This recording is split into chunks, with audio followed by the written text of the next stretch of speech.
Trump has, of course, promised to cut energy prices by half as the centerpiece of his policy to combat inflation across the board. And the refrain that we heard in Milwaukee, much like it was in the Twin Cities in 2008, was drill, baby, drill. Now, on the other end of these promises, at least in some cases, is the governor of Alaska. And I'm glad to say that he's in Washington today. He came here to warm up in our 25-degree weather. Governor Mike Duleavy, it's great to see you in the nation's capital. Welcome back. Great to be here on a Bloomberg summer TV day. and radio. On a summer day with, I think it was 27. I'll be fair here. I want to know what your state is going to look like a year or 4 from now, knowing that Donald Trump has talked a lot about not only unwinding regulations, but unwinding limits on drilling in your state, specifically in ANWR. How quickly will you get to this, and what changes in the offing? Yeah, it's a great question, Joe. So it depends on the executive orders. Some have said that the president's going to drop executive orders immediately, maybe even on the first day. Hopefully some of those executive orders will repeal what some of the Biden administration folks have done to Alaska. Our Senator Dan Sullivan has an interesting chart that shows about 66 sanctions against Alaska, is what we call them, since the Biden administration came into play. So, for example, in 2017, ANWR was open under the tax and jobs bill. And the Biden administration has really done everything they can to stop those leases from actually going into play. We're supposed to have a sale again, a second sale for leases in ANWR in December. We're not sure if that's even going to happen. This is required by law. But we'll see when December comes along. But we're questioning whether this administration is going to go through with that. But I would say what Alaska is going to look like is what it's supposed to look like. What this country is supposed to look like is tremendous opportunity under the Trump administration, just like his first term. Great conversations with the president. During his first term, he always asked us, what does Alaska need? Yeah. What can we do for Alaska? And under President Trump, we got ANWR. We were drilling more. We were moving west in the NPRA, which is the National Petroleum Reserve, about 27 million acres of land in Alaska that was designated solely for oil production and gas production. Very supportive he is of our gas line project that is fully permitted that we're trying to finalize. Timber industry. Our timber industry disappeared in the Tongass National Forest under the Clinton administration. Hopefully that comes back. But between oil, gas, mining, timber, we have tremendous opportunity in Alaska. All we want is the opportunity to be able to develop those resources on federal land. And we're very hopeful with President Trump coming back. You mentioned the leases under the Biden administration. 7 of them that had been acquired by the Alaska Industrial Development and Export Authority were canceled, and 2 others were abandoned as a result. You're in an interesting position here as a policymaker with one hand on Washington, the other on industry. There's been a bit of a Lucy with the football, according to some oil producers, who want assurances before they start investing in these leases. What would you tell them? Well, that's another thing that the Trump administration will bring is certainty. So part of the problem with the leases in ANWR, as you mentioned, is when you're selling leases, but on the other hand, you're telling folks to not invest in the Arctic, to not put money in the Arctic, to not put money into oil, it provides an uncertain future for those investors. And so I think under the Trump administration, that's going to change. The other thing that's very important to realize is we're going to need 2 to 3 times as much energy as we're producing right now because of data farms, supercomputers. That's rapidly changing. A gigawatt of electricity powers about 800,000 homes.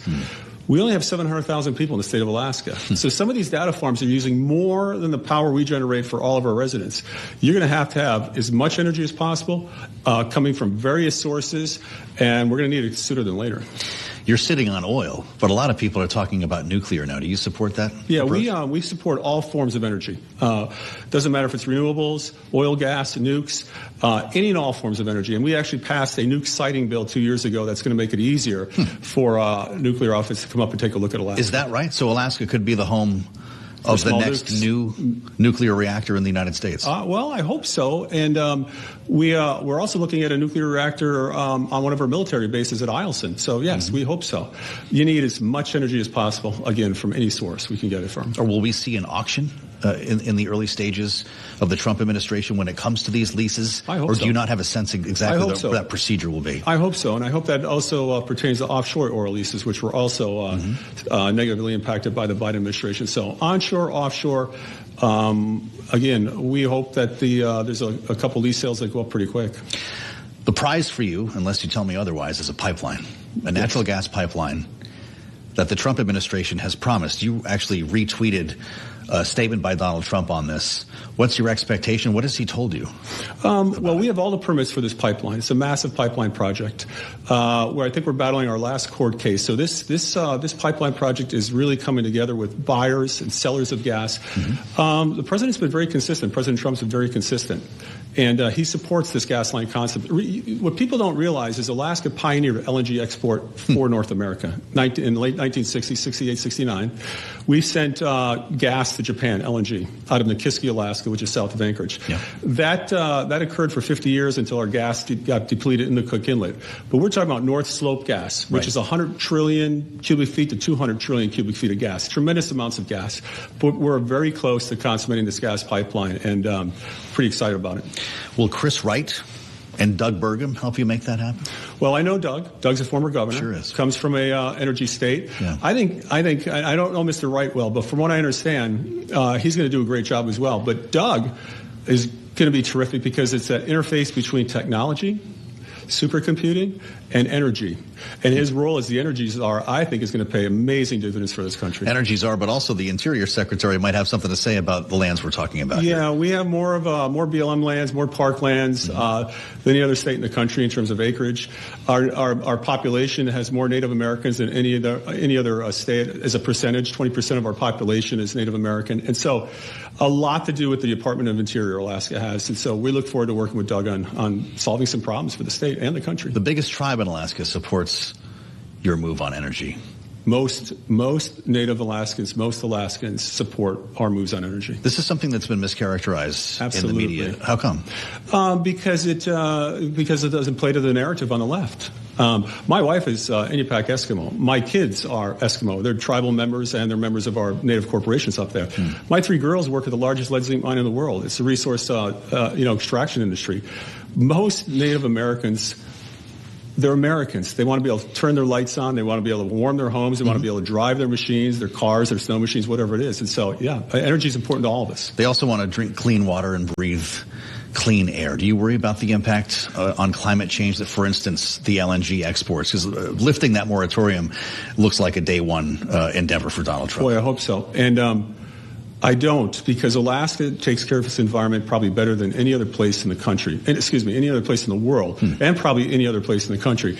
When you shift your resource development overseas to places like China, places in Africa, the Middle East, they don't have the environmental regulations that we do. And so by doing it here in America, you get the benefits of taking care of the environment, jobs, wealth creation, and really opportunity. And this energy is really going to be the underpinnings for the supercomputing age, the AI age that we need to be leaders in. You've got your eyes on data center, don't you? Absolutely. That's a big deal for Alaska? Or does the distance make it difficult to put the data centers themselves in Alaska? Or is it about procuring energy in Alaska that will feed the data centers here? Well, what we have going for us in Alaska is energy. Yeah. We have continuous acres of land. You need large tracts of land. Sure. We have that. We have 3 times the fresh water of any other state. So set up the farms in Alaska. And we have cool temperatures. Yes. There you go. Absolutely. Cooling is a big part of this. Huge. That's fascinating. Huge. I want to talk about you, Governor, in your personal trajectory, because a lot of people are watching us right now. Joe's talking to the governor of Alaska. He's this big timberman-looking guy with some logging. You're from Scranton, Pennsylvania. And after you graduated from college, after spending a life hunting and fishing and being outdoors,